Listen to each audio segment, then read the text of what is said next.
Kentucky can be. Vanderbilt, the number 10 seed in this tournament. Kentucky, the number 2 seed. Odom, pull-up jumper. Once.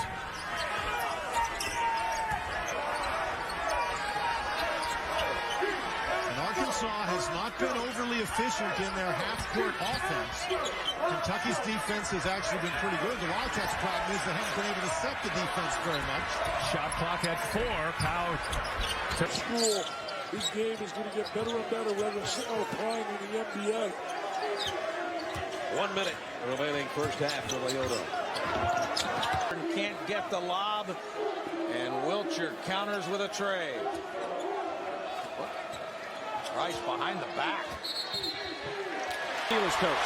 Good friends with Coach Calipari. Crowd getting vocal again. 7-footer on Elston Turner right now.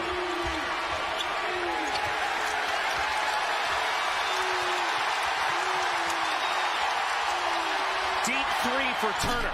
Yes! The next day he said, that's exactly what I told him. I said, Jim, you've done a lot of things wrong in your life. Kind of joking with him. He said, but I love the fact that you were able to honor Dave Bing and be so emotional and honest with him when he came on the floor at the Carrier Dome. Well, you know, Dave Bing was a teammate of Jim Boeheim at Syracuse and a tremendous player, played in the NBA. He really changes speeds, you know, in terms of creating space for himself. He might hesitate, might throw that leg up. Just does it in a lot of different ways. Olasaware can't. Stepped on a foot in a defensive drill, rolled his ankle.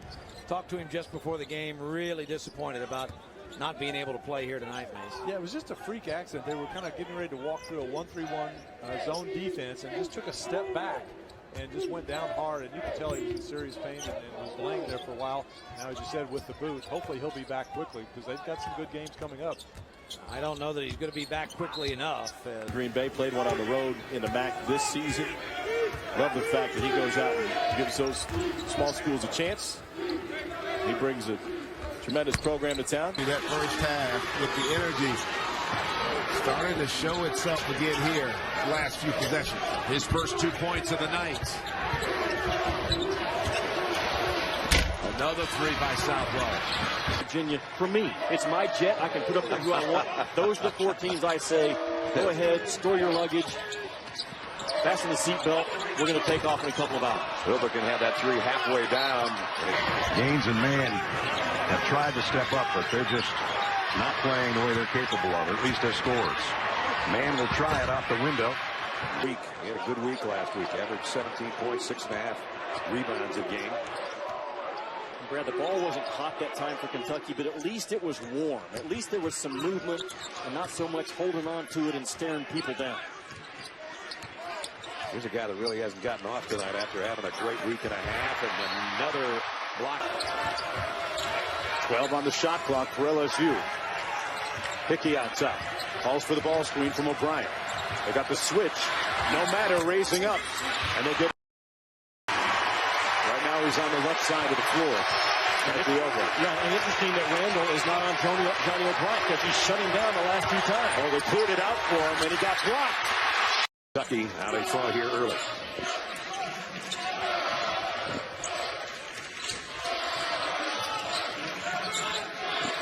White's going to pull up and take a three. Rimmed out, Randall the rim. Kentucky has really done the job from the free throw line tonight. That's been one of their little bit of a concern. They're 8th in the conference as a team in free throw shooting. And tonight they've really done their business at the stripe. They're defensively from that spot, but NBA is about shooting face and jump shots. Yeah, the 20-footer is just a normal shot in the NBA. It's 3-pointer here, but he's 2 of 11 behind the arc. Low man wins in this game. Summers against his 7-footer, trying to use his quickness for this. James Young is every bit the talent that Julius Randle is out on the floor as a perimeter player. We saw his athleticism with the lob dunk, and that time 3-point shooter. James Young, tremendous talent for the Cats. Juricic worked on. Yeah, Willie, Cauley, Stein, and Julius Randle, who start inside, and then off the bench, 7-footer Dakari Johnson, and Alex Poitras, who was the starter last year and maybe playing as well as any of the Wildcats right now.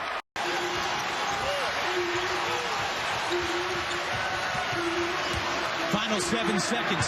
McRae deep in the perimeter. Wants a three. Can't hit. Rebound is... Only UNLV and Vandy have more.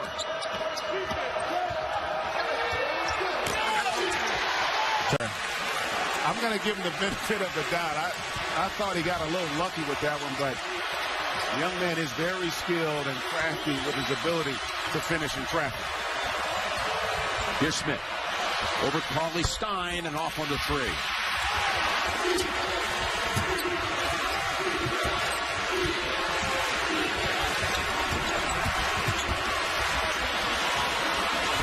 Jones. And he is called for carry. But Kentucky's defensive pressure in the second half, really different. What are the Wildcats doing differently here in the second half? They're running down the three-point shots. We used to say in the NBA, run them down to the shooting pocket to force them to put the basketball on the floor to show they had an injured lead. This is their biggest lead of the game. Thompson to take the last shot. The drop. But he's not been as effective in doing that, especially over his last 5 or 6 games. He can really get to the rim, as we've seen here, 52-41. Marks wants to take it.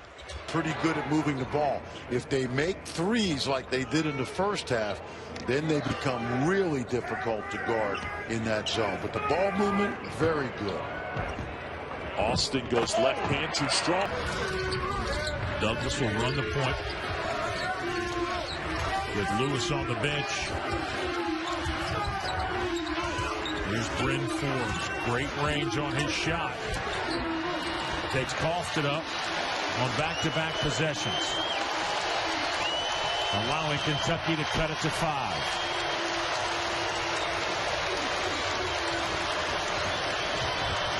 Forbes in traffic, no good. Good switch by Kentucky. Randall and Poitras. Kentucky was called for 4 fouls in the first half. They've already been whistled for 3 here. And they haven't reached the first media timeout in the final 20 minutes. John, redshirt senior, was 8th in the NCAA in blocks last year, 3 a game. Speaking of blocks.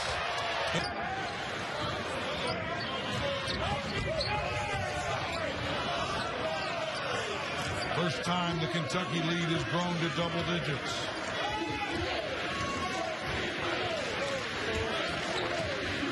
Good switch by Cauley Stein on Lane. He might beat him, though. Good luck.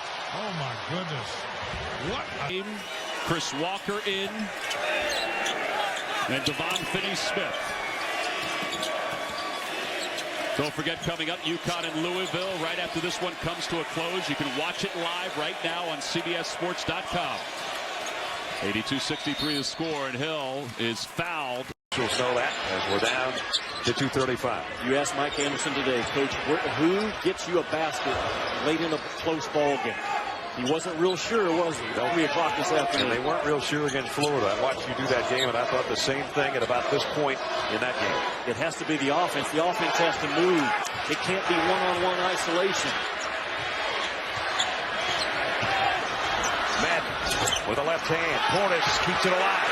Connaughton got good position down low, and that's what we say, second chance opportunity will hurt Notre Dame. They've got to be able to root themselves, get good position, block out, and take away the extra.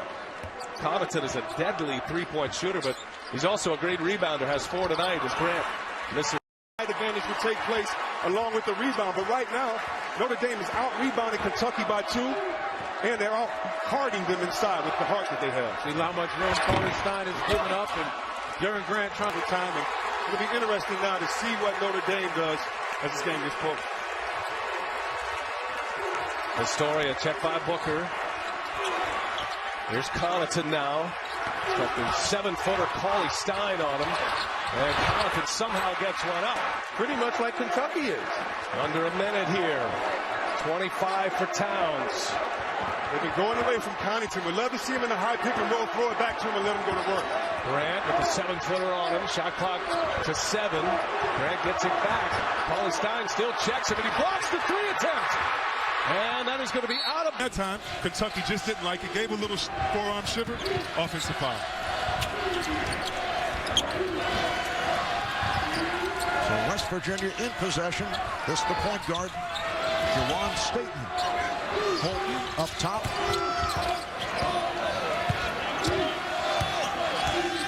Staten fires.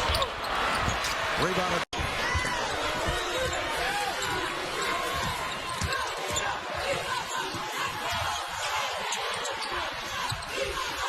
Jeebus. Yeah, you try to get the bigs out like Cauley Stein. Those bigs. Yeah, the one thing is come out to the perimeter. They really know their team needs a little bit of that adrenaline from the crowd. They know that they're halfway through the second half and three-quarters of the way to 34-0 and under 55 points, which they've done so many times this year, 25 times if you can believe that. 10 on the shot clock. So you ought to take the clock right down and try to manage that clock. Harrell for three, air ball. They'll stop the ball in transition. Auburn right now, the thing that if I'm Bruce Pearl, I'm talking about with my team is erase the scoreboard. You can't focus on what's going on the scoreboard for obvious reasons right now. But are you going to compete?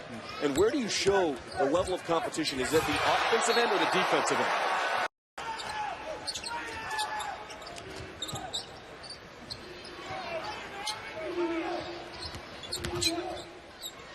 You hate to see kids being humiliated, you really do, but that's the way of life. Sometimes you got to deal with tough times. Here's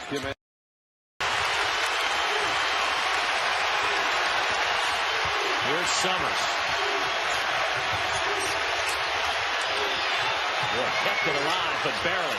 Jarvis in the lane on the 7-footer, drew some power. Offensive rebounding of Kentucky has been negated by Texas. Texas is getting really good blockouts. Leaks in the game. Haven't seen him in a while for Texas. Nice defensive job by Devin Booker, not letting Yancey get the ball off that handoff. Holmes over Cauley Stein.